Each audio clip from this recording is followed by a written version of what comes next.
Hey guys, it's Holly and I'm here at Muddy Pond Variety Store and my grandpa's farm in Muddy Pond, Tennessee.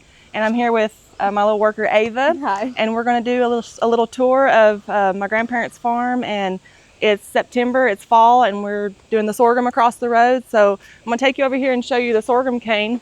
In this spot, this was my grandparents. They always had a garden here in the spring and summer. And then they would plant cane here, and my grandpa used to grow a lot of beets and sell it to people. So this cane, they've already cut the heads off, and this is what they use at the press over on the hill.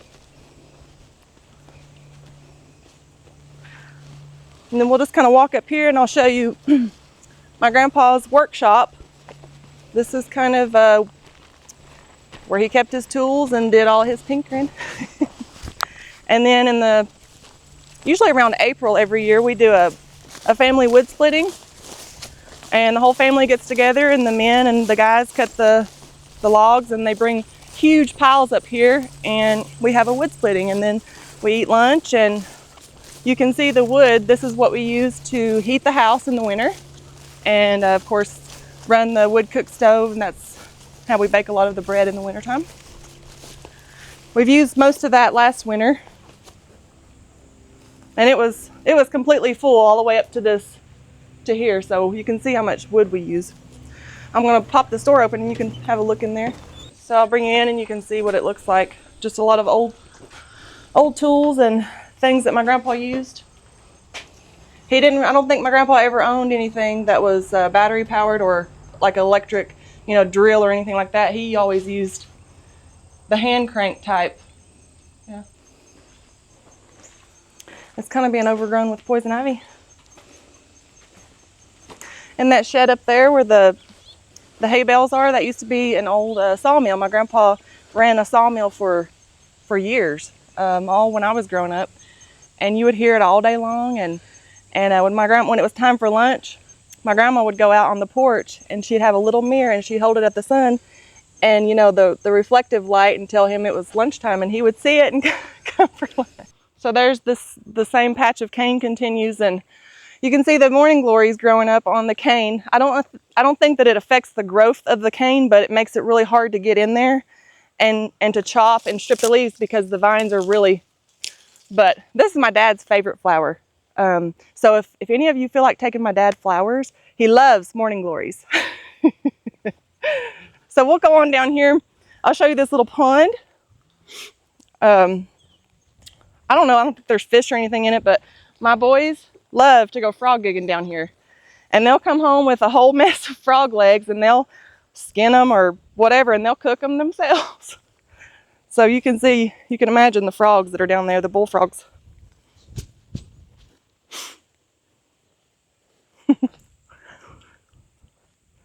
Yep. I grew up on this farm. We spent a lot of time over here at my grandparents' place, and we gallivanted all over this place, through the woods. And this barn, of course, my grandpa used it for hogs. He had hogs and his horses, his Belgian horses. And they still use it for storage and, the hay up there for their animals. There's some more. We ran out of space up at the wood shack, so they put some of the firewood down here. I'll show you this big pit at the barn. It's where my grandpa kept his hogs. My grandpa, if y'all watched the previous videos when we butchered a hog in our butcher shop behind the store, my grandpa he raised hogs and butchered for a lot of people. But that's down there where he kept them.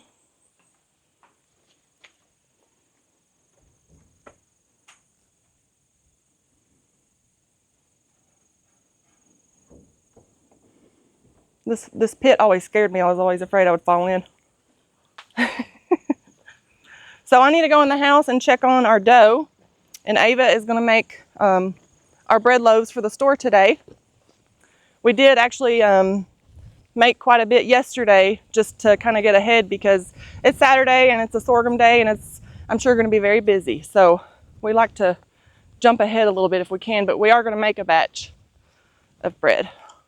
Ava, is it ready? It's what? Okay. It'll have to be ready. And we're getting customers already. So we've got our customers today, and these are actually my neighbors. Hi. Yeah. So this is John with the Appalachian Channel, and he's going to be doing a video of the store and the sorghum mill today. Yeah. Well, come on in. We've got some bread. It's actually yesterday's. We're right in the middle of making some for today.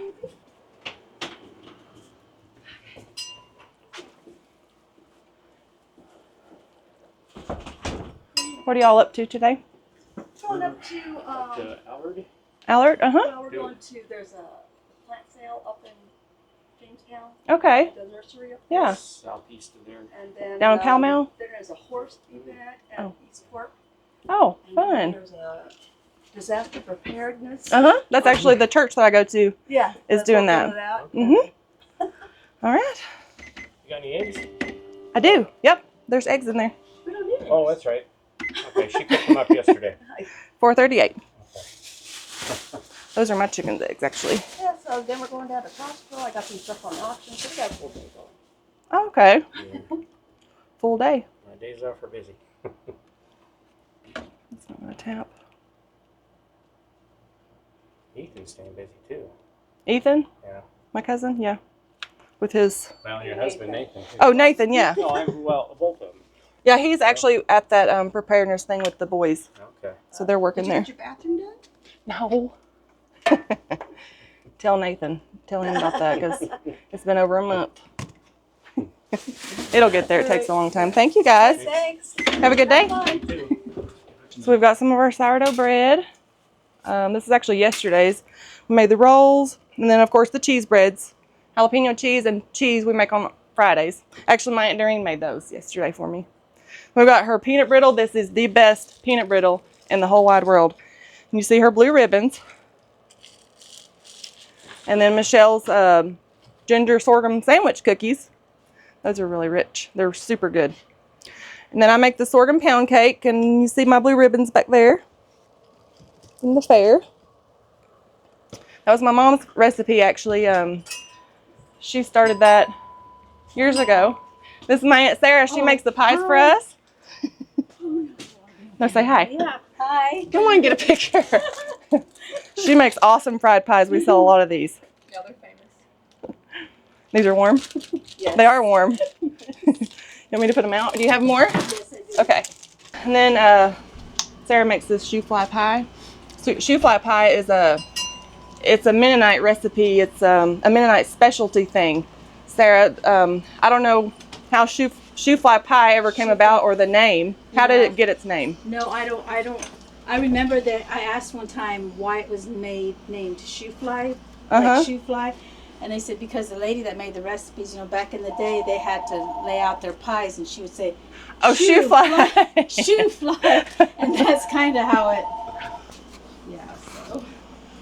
So she makes these, but it's a sorghum. The filling is sorghum and brown sugar. So it's not like a chocolate, but it's just its own flavor. It's really rich and It's sweet. like the syrup on the bottom, and then you make like this buttery crumb on top, and then as it bakes, it blends. Yeah. Southerners really like it. Yeah, it's a favorite. So let's go in and make our bread loaves because we're getting customers. Morning. If you want to look around, we'll be right back. So if you just go and grease the pans. 5 loaves, yep. All right, so Ava has, she started here just a couple of months ago, and she has like really mastered this making of bread. I've never seen anybody pick it up so quickly the way she does, but she has done wonderful as far, because we make everything by hand, all of our breads and everything. And it really should rise a little bit more, but we're gonna go ahead and make our loaves. And so she's just greasing the pan, and it's really dark back here because there's no lights. This part of the house, of course, my grandparents were Old Order Mennonite in the beginning when they moved here, and they got expelled from the church, and then eventually they did get electricity and running water, but this part of the house was not given electricity. So when it's really dark, like in the wintertime or when it's raining, I'll bring a oil lamp back here just to be able to make the bread and see.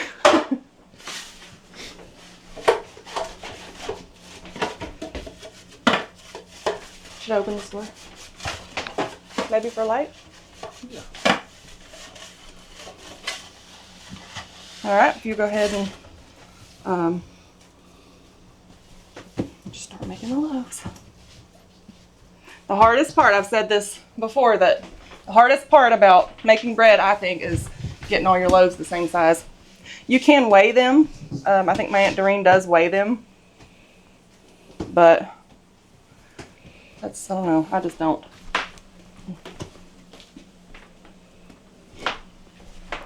I'll just see if they're the same size. Yeah, there you go. Don't forget to stab them. I'll show you the sourdough starter that my grandma, we've been using it ever since, well, I've been alive, I guess. But I originally thought that this starter was my grandma's mother's and grandmother's, but actually my grandma didn't used to make sourdough bread. I don't know if it's because she came here from Pennsylvania, if it just wasn't a popular thing with their family. She didn't make it, so a lady that works here, a really good family friend, Juanita, in the mid-90s said, Emma, you need to start making sourdough bread. It's a great thing and people love it. And my grandma didn't even know what it was, I don't think. But Juanita gave her a part of this starter, so this has been going since around the early mid-90s. And we keep adding to it. So what it consists of is potato flakes and sugar and water. And I just added to it this morning, and you got to leave the lid kind of loose because it ferments, you know, it's activated. So if you put the lid on really tight and then unscrew it, that lid is going to hit the ceiling. So we usually let it sit in the sink until it really activates. Okay. So what she's doing is, I call it stabbing the bread. Yeah. It's just getting the air out of the dough so that they can rise well. Yep. So that's it. So we've got customers when you go to the store. Pretty? $1 each? Yeah. Oh, that's cheap.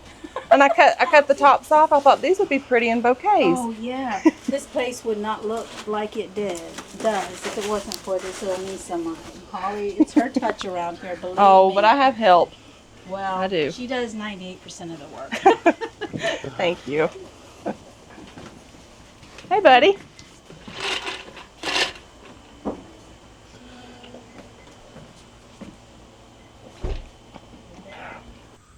She's got such pretty pumpkins.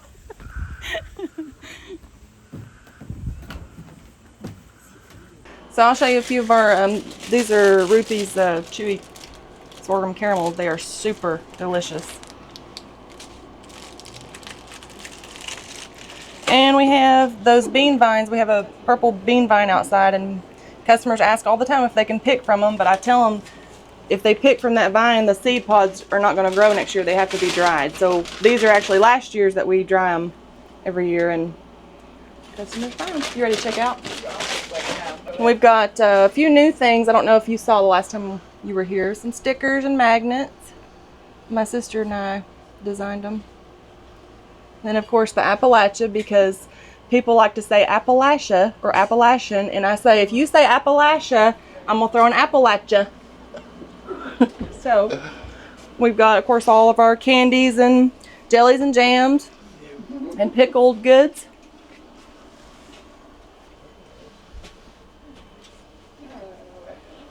You want to check out? Come over here, I'm going to show you this new product we have, new item. I had one of our soap makers make sorghum syrup soap. So sorghum scented. It's a homemade goat milk soap. Of course, it adds barbecue sauce, honey, and then we've got our Tennessee honey. And the enamelware, the splatterware is a popular item. People love to, and we're one of the only places that has it in our area for I don't know how many miles. I painted these little barn quilts. My husband does a lot of like woodworking stuff, so I save every piece of scrap wood that he used or that he gets rid of, and I like to make little products, little wood stuff. Got our candles. I don't know if you've seen these candles. These are really popular item too. Got blackstrap molasses and sweet tea. And it actually really smells like sweet tea. Tobacco, leather and lace. Then I don't know if you follow Brenda Gant on Facebook. She does cooking videos, but she always talks about Amish Farm soap. And I tracked them down and found it, and I said, you need to give Brenda Gant a raise, because I just ordered this because of her, because customers come in and ask for it. We've got our soap making. If you make soap, like homemade lye soap, there's your caustic acid. We'll go to the porch. There's quite a few customers in here, so we'll go to the porch and I'll show you some of the new items that we got from the 127 yard sale.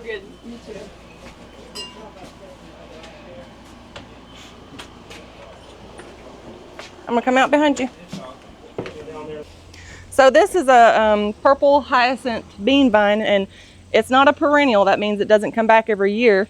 But my Aunt Sarah, the one that brought the pies in, she started this for my grandma, and it's just been a favorite thing around here. So we take the seeds off every year, because customers often ask me, you know, if they can pick from this vine, but that's why the sign.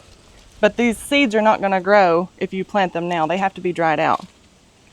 But it's just a beautiful vine, and customers really like that. So I'll show you these pumpkins here. A friend of mine, they actually grew them out from Jamestown, and she brought them out one day this week. So we've sold actually quite a few already. I like to make the sorghum cane decor every year, just because people think that it's corn in the field, but it's actually sorghum cane. So some of the items we have, I grew these dried corn just for decoration, and the corn tassels. I think those are pretty. Some of the new items that we got from the 127 yard sale. A lot of these jars and bottles are really popular. People like that kind of stuff, and you can do all kinds of stuff with glass jars. This is pretty neat. It's a cradle scythe, and you'd use that for cutting wheat, whole buckets. Of course, we sell a ton of handles. We try to get them when we can, but we sell a lot of these plow handles. These are actually the last ones that we have. We can't find them now. Garden tools. Here's a scythe. So we were talking earlier about the butcher house. I don't know, maybe some of you watched the videos where we did the old-fashioned hog killing. And so this is the butcher house. It's behind the store, and this is where my grandpa, he butchered a lot for people way back, you know. I've got some fake snakes down there just to keep the birds out. This pear tree is a Bartlett pear, and it produced like I don't think ever seen it produce this year. I mean, it was fully loaded. So this grape trellis here, it's got two different kinds of grapes. Over on that side, it's called a Blue Concord, I think my dad said. And then this one, we don't really know the kind of grape it is. But my dad said that this is the last vine that has been here since my grandparents bought this place in the mid-70s. And so that is the last grapevine from that specific type. I'll show y'all the outhouse. So my grandparents, like I said earlier, there was not electricity or plumbing or anything like that, or running water. And so they always had this outhouse, and then after, I think my dad said in the mid-80s, they finally got indoor plumbing. But for some reason, my grandpa especially, he didn't like us to use the indoor toilet. I don't know if it costed too much money to flush the toilet or what, but we had to use this outhouse. Of course, it's not used anymore. But yeah, so I don't know if you've ever used an outhouse, John, but I have. So my grandparents' house, my grandma, before she had the store, she baked her goodies, all her breads. She made cookies, banana breads, all kinds of different things. And she made them in her house and sold them to the public inside her house. People would go in and buy their goods and then leave. Well, this building here, the actual, what's the store now, it was here when they bought the place in the mid-70s. So it is an old building, but it didn't look like this. It was actually only 4 walls and no roof, but it was their catch-all. Just their, you know, everybody's got a place where we just throw our junk. And that's what it was. And then one day, I think my dad and his brothers got sick of it and they cleaned it out. And it was always a dream of my grandma's to have a store, have a place where she could actually sell her baked goods and have other merchandise. And so they finished it and built her a store. Before they did, the back part of this was not there. And there's a water cistern under the store. And like I said, they didn't have plumbing. So my Aunt Judy was the one, she carried a lot of water from under this building. You can't see it now, they've concreted it in, but it's still there. That's where they got their water. But I'll show you an aerial view of this whole farm. We may have to take it outside. So this is an aerial view that I don't know who took it or really when it was. Is that good? So you can see the store here. The back part of it was not there. That was the front of the store, and this was what we call the back room, is where we bag up all the goodies. And here's the sorghum mill. This is the old schoolhouse on the hill. You'll see that. There's the workshop where we went. There's the sawmill my grandpa ran. Come on in. Okay, we're gonna, boys. Hi, boys. This is Nice to meet you. and this is I'm Holly. Isaiah. Shake my hand. Hey.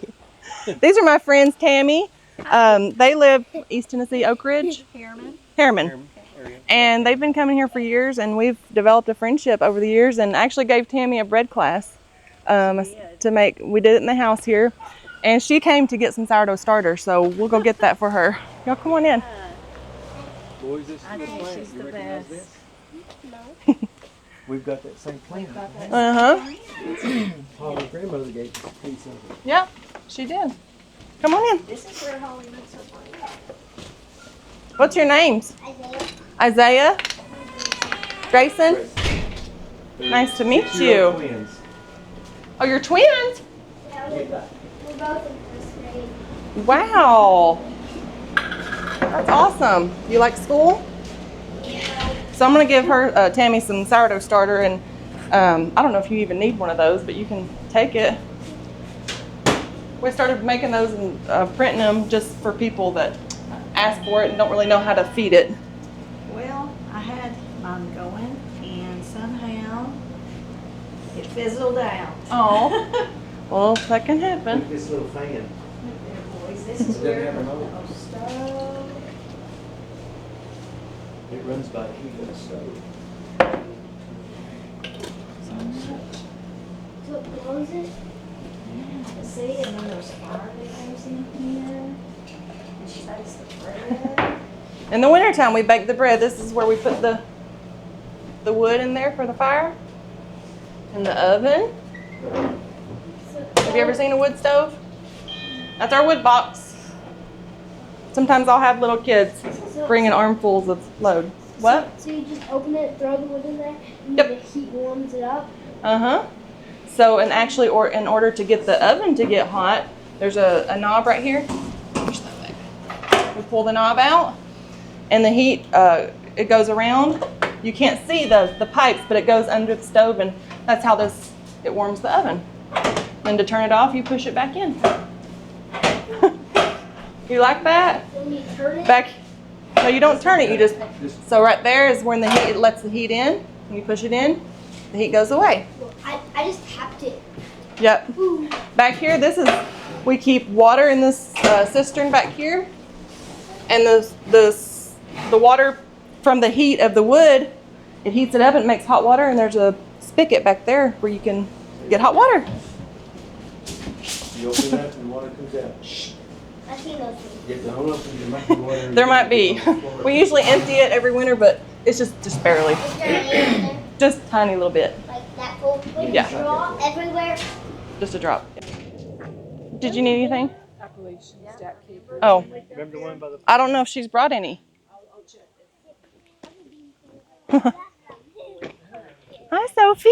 Hi. You with Grandma? No, I'm with my new friend. Oh, okay.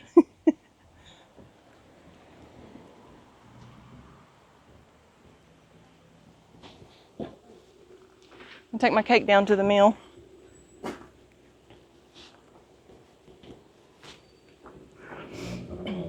There's, I made that wreath out of the tops from the sorghum cane. All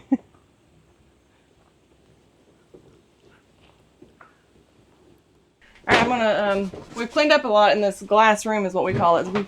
We store a lot of our handles. I know I said we didn't have any more plow handles, but I see 4 more. But just, and our lamp chimneys, so I need to actually stock the lamp chimneys. 57932. We sell a lot of these, like, for the oil lamps. Sometimes, you know, they fall off and break, and we sell the replacements. So I need 2. You watch me break 1. I think we have about 3, 4, 5, maybe 7 different styles and sizes for the store.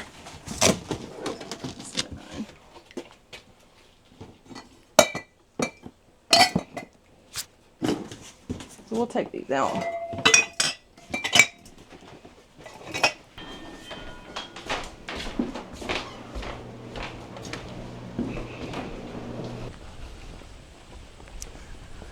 You know the person up there? Uh-huh. Did he give you some cane? He's actually my son, I know. Alex. You know. Okay. We met him. Yeah. Hi. You're back. You did? Yeah. Did he talk to you? Was he friendly? Oh, yeah. Good. Talk to the boys. Awesome. That's his first. Eddie hired him to run the mill this year, so it's his first like actual job. It's kind of sad. Stick these over here.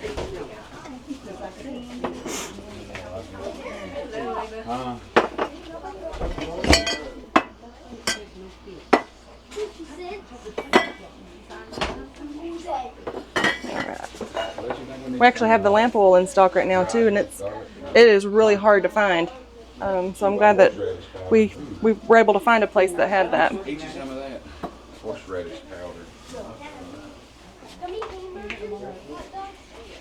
A local guy makes these. Look here.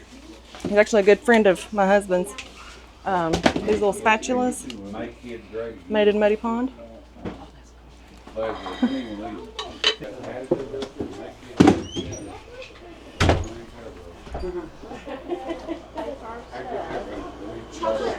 There's your hair.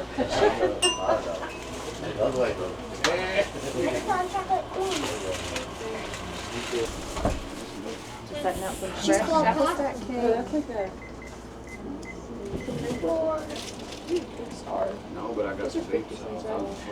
He's chewing on a piece of cane. Did you see that? Is it sweet? Yeah. There's some more sugar cane suckers. Mhm. Oh, I took that keychain. That's what these right here are. That's what you had on Yep. that little sucker, that little stick over there. Sorghum syrup. Yeah, I might tweak these. Yeah, so you know what your tricks. There you go. Is this yours? I got rid of There it. you go. How come you I trust her. Everything that you got. I only got one thing. That's what you're wrong. I'm glad you boys came. Nice to meet you. You're welcome. Bye. So good to see you. You too. Bye. Bye-bye. Wait, where's You get anything? up there in the corner? You want anything? Here. Thank you. You too. Somebody get sleepy. Trying to do an axe. Yes, ma'am. Awesome. I guess that's what it's called. Yeah. And this. Yes. 25, Yeah. Amy, want an apple? No. Daniel, you want an apple? No. Okay. 42.15. Okay. Well, I'll get some more bread. There's Okay. two. Yeah. It'll be about 20 minutes. I just Oh, put is it that in. all? Okay. Yep. Well, more bread. Hot bread. No, wait. Oh, no, it's good. I was gonna say, you don't wait. I'm telling you, it's good. So it's Thank worth y'all. the wait. It's worth the wait. It is very worth the wait.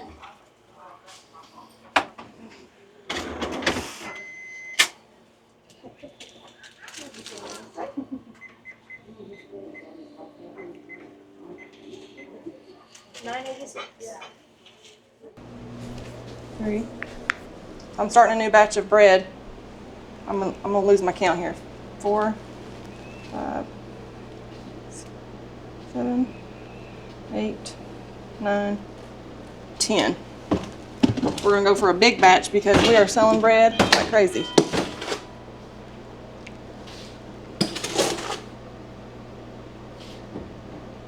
And just a little more. Okay. Got my hot water on.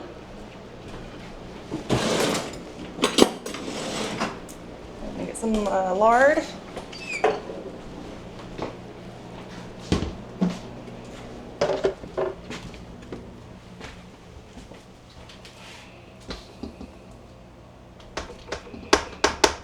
Don't really measure it, I just kind of eyeball it. Good.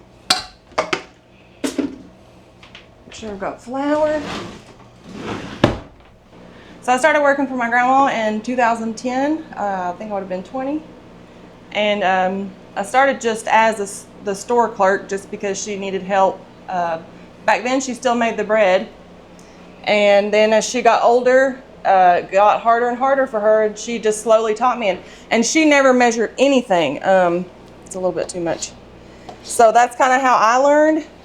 She didn't even measure the cups of water. So see, with bread, however many cups of water you add, that's how many loaves you're going to get. So it's like a cup of water per loaf. And so she wouldn't even measure the water. She just eyeballed it, and she never really knew. She knew for the most part how many loaves she was going to get, but I have actually started measuring out the cups of water at this point because it's just too hard. I want to know how many loaves I'm going to get. So then slowly, actually started out, she would mix up the ingredients, and then she would go back there and just mix, and then she would have me knead it because it was too hard for her arms. And then eventually, just over how many, this has been like 14 years, I think, since I've been here. Yeah, worked here about 14 years, and I just started making the bread, and now we make it almost every day. I make the cheese breads on Fridays. And so, but I'm really thankful because there's not a lot of people, especially businesses, who make their breads by hand. You know, most people use a dough, you know, a mixer or one of those fancy kitchen aids, but we do everything by hand as far as kneading it and everything. And so I think that's why we have really strong hands. Let me check my water. Let's see.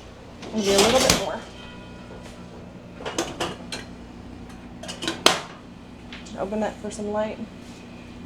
That's got just a few more minutes.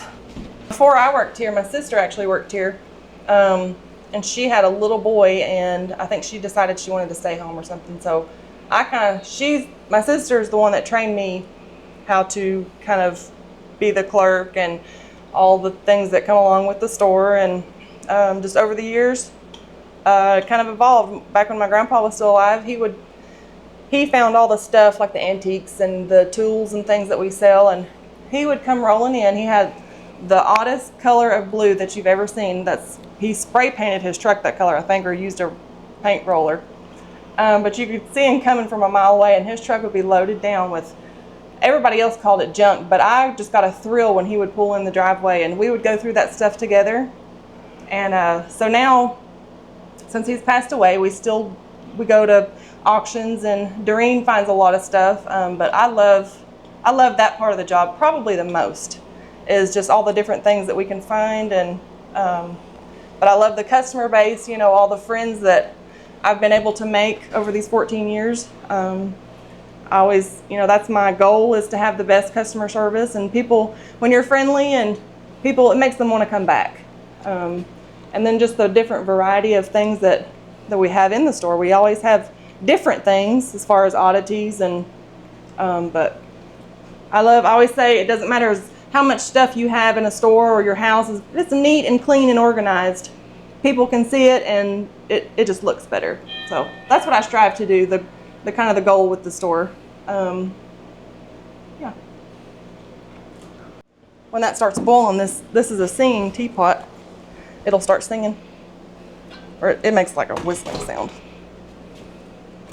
So for bread, the recipe that we use is it's however many loaves. So I'm making 10 loaves. It's 10 teaspoons of salt, about 2 1/4 cups of sugar, about 2 cups of lard, and then, like I said, your water is what makes how many loaves you have. So if I want 10 loaves, I want 5 cups of hot water, and I need about 3-4 cups of cold water. You just want lukewarm water, and then our sourdough starter. Got that? Okay, so half.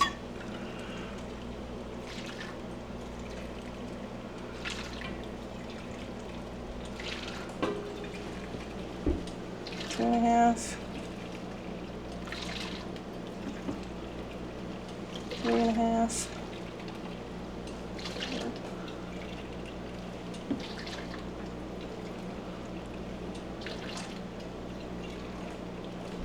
It's 5 1/2. So I just let this melt really good. And the reason you want just lukewarm water is so that we do add the sourdough starter, but we also add instant yeast. It helps it rise faster. If you only use sourdough starter and no yeast, it has to rise for like 24 hours or longer. That's just how long it takes to get it to rise. So we do add instant yeast, and it's for a quicker rise anyway.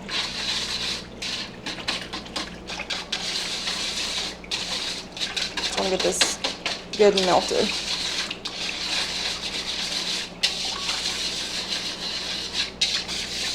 The lady that we met earlier, Tammy Googe, I did a bread class with her, I don't know, a couple months ago. And I showed her how to do the sourdough bread back there, and now she goes home and makes, and I gave her some sourdough starter because she accidentally killed hers, but she goes home and makes her own sourdough bread. It's pretty awesome. All right, get some cold water. So this sourdough starter is what makes it sourdough bread. If we wanted just regular white bread, we would not add this starter. But like I said earlier, it contains potato flakes, sugar, and water. And the potato flakes, so you let it sit and it activates because of the yeast in it. And so that's what makes this sourdough bread. And there's different kinds of sourdough starter. Some people just use like flour and water, but it has to have some kind of like active yeast. Okay, that's 5 1/2. 6,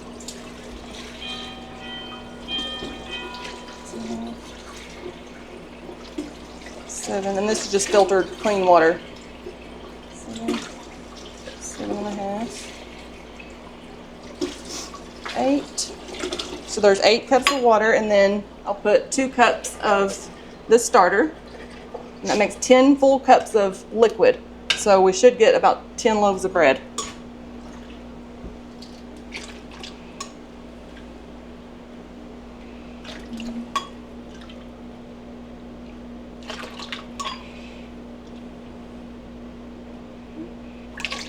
Just a little extra for a little extra sourdough taste. And then I'll probably fill this again before I leave today. So to fill this jar, or to add to sourdough starter, it takes a 1/2 cup of sugar, 1/2 cup of potato flakes, and then you just fill the rest of the way up with warm water and let it sit. That's all. Beautiful. Ava actually did this from start to finish this morning. Let's switch windows so that cools. I've actually already sold 1 loaf, so I need to take that out there to the customer.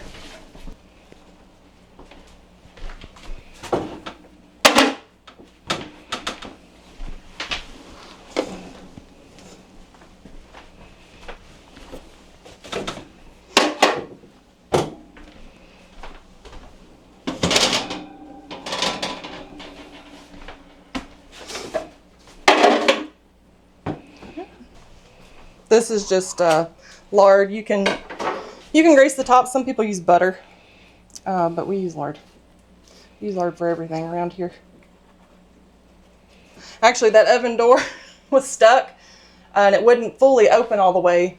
This was several weeks ago, and I took a handful of that lard and rubbed it on the hinges, and it just works perfect now.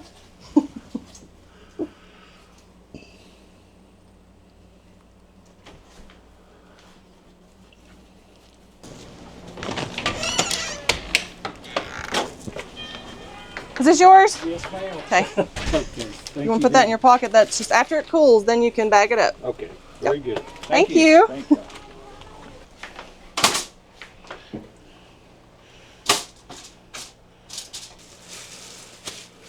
She's got ties. All right. Carry these. Okay, if somebody wants a loaf, just put it in the brown bags. Here's your the plastic bags right here. I don't want to mess you up.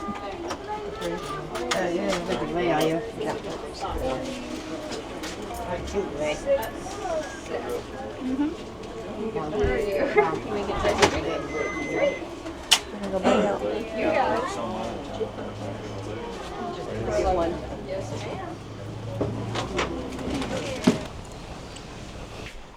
Okay. All right. So the key for bread is you only add a little flour at a time. And you mix it, mix, and then add a little more. You don't want to add too much flour. It just makes it stiff. So, water's warm. The warmth of the water is going to help the yeast to rise, or make the yeast help it rise. So just a little flour.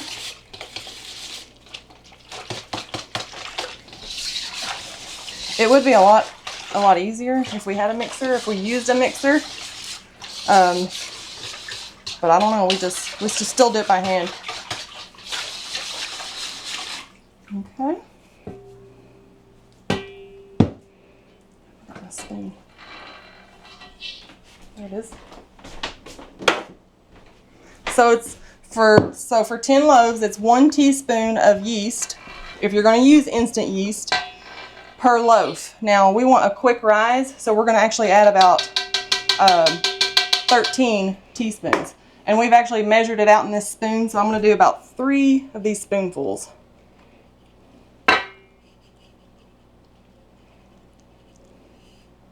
Well, about 2.5.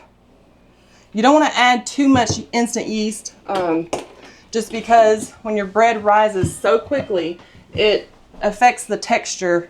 It doesn't affect the taste really, but it affects the texture of the bread. It doesn't make very good sandwich bread if it rises too fast.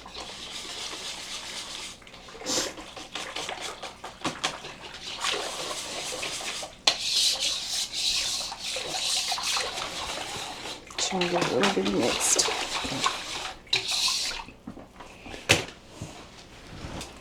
So my grandma, they started the sorghum mill in the mid-60s. And I guess just for an extra income is why she started making baked goods and selling them. Of course, I guess people had to come up here when the sorghum mill wasn't running. They would come up here and buy them out of the house. But during sorghum season, she would put the baked goods down there at the mill. But I think that her mother maybe baked. I guess she did too, and that's part of a Mennonite lifestyle is kind of doing everything yourselves, and of course all your food from scratch, and so I guess she just did that for an extra part of their income. I think she liked it too, and she liked the outsiders, the people, to be able to taste her things. So, and of course all of her baked goods she made by hand and from scratch, and she didn't use a mixer or any. Of course, they didn't have power in this house for a long time, so as part of the Mennonite lifestyle, they didn't use any kind of mixers or dough makers or anything like that, I guess is why. And she taught me how to do it by hand. We didn't use a mixer or anything like that, so I guess that's why I still do it by hand. So you just want a really good consistency before you add more flour. That's why you just mix, mix, mix. So I know the texture, as far as when to add more flour, just by looking at it and kind of feeling it with the whisk. It's not stiff, so if you just add all your flour in there at one time and just start mixing, you're gonna have like really, really stiff, probably hard bread, hard loaves. So, and the more flour you add, the harder it is to mix. I'm actually gonna mix this up, and Ava is gonna come and knead it, just for the practice. I want her to really have the practice. But she is very good at making bread. I'm really pleased with how far along she's come, and quickly that she's picked up how to do this. I think she has 7 or 8 siblings. She's got a huge family, and she went home and made bread for them last night. So that's awesome. It's a really good feeling when you can teach somebody like this, you know, this art, and then they go home and do it themselves. It's really awesome. So during the winter time, we do actually use the wood cook stove in there. We have other stoves that we use now, but it's just too hot to have a fire going in the wood cook stove. But we love to use the cook stove. It bakes the bread differently, not like these ovens. It just, I don't know how to explain it. It just bakes it differently. And so I love that wood stove. It's my grandma's, and I always just enjoy using it. But I actually have one just like it. My husband and I bought one several years ago. Ours is a little bit bigger, but it's the same exact stove. And that's how we heat our house in the winter. But we love it. I love to bake on it, and the kids love to get up in the mornings when it's cold, and we have a bench in front of it, and they just go and sit there and enjoy the heat. Yeah. Get rewards and stuff. Hey. I thought I was from Baby Daddy. Ava, you want to go finish mixing? Yeah. Okay. And we're gonna Hi. get 3 of those $2 pumpkins. Okay. Hey, Daddy. I'm Dada. Daddy. Get a coloring book? I like. Those are neat. Y'all have a good one. Thank you. I'll be right back.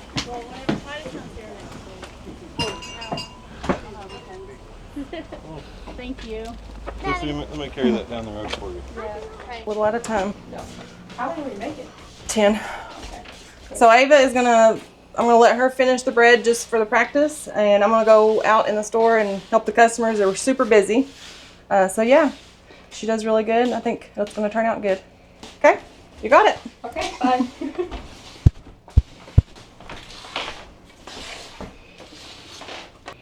How do you like working here? Oh, I love it. I've been working here a few months. It's nice. Is this your first job? Yeah, it's my first job. I've done little jobs. Like, not real jobs, but it's my first. Yep. And it's not too hard working here, but there's a lot of stuff to do. It's hard, but not hard. Stay busy, don't you? Yeah, you stay busy. You're always on your feet.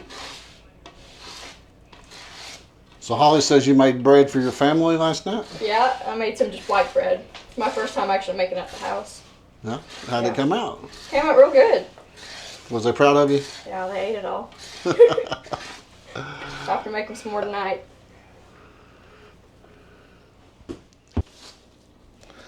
Once you mix it, then you gotta let it rise. I guess that's gonna take, what, an hour maybe? Well, you mix it and then you take it out of the bowl and knead it. Okay. And then you put it back in the bowl with the bowl greased. Okay. And then let it rise once it's over the bowl. And then you put it into loaf shapes, put it in the pans, let it rise again, and bake it. So, it's a long process, but it's not hard. Just gotta remember every step. Check the bottom, make sure it's not too sticky.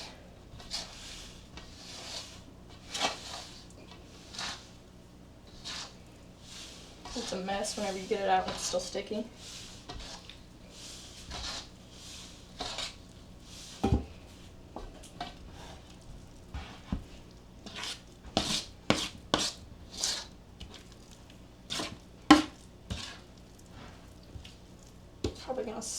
mix in two. Batches. That's what I'm gonna do. This is where we keep our flour.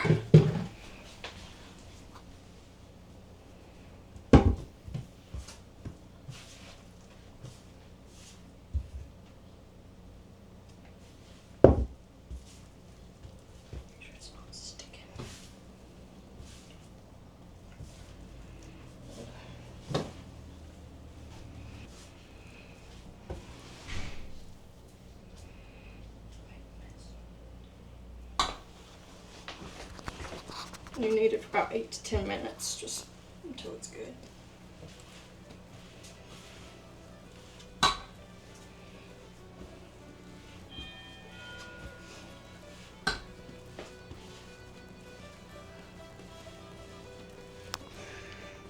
All right, I'm gonna pop this bread in the oven.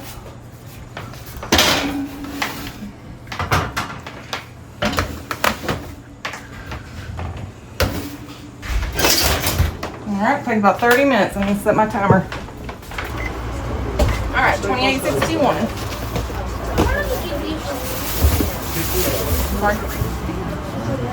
Hi. Well, thanks for watching another episode of us here at Muddy Pond Variety Store. I'd like to welcome you guys to come and visit us anytime. We're open all year, Monday through Friday from 9 to 3 p.m. and Saturdays 9 to 4 p.m. We're closed on Sundays, Christmas Day and Thanksgiving Day, and we are on Central Time. So y'all come out and see us. Thanks for watching. Bye.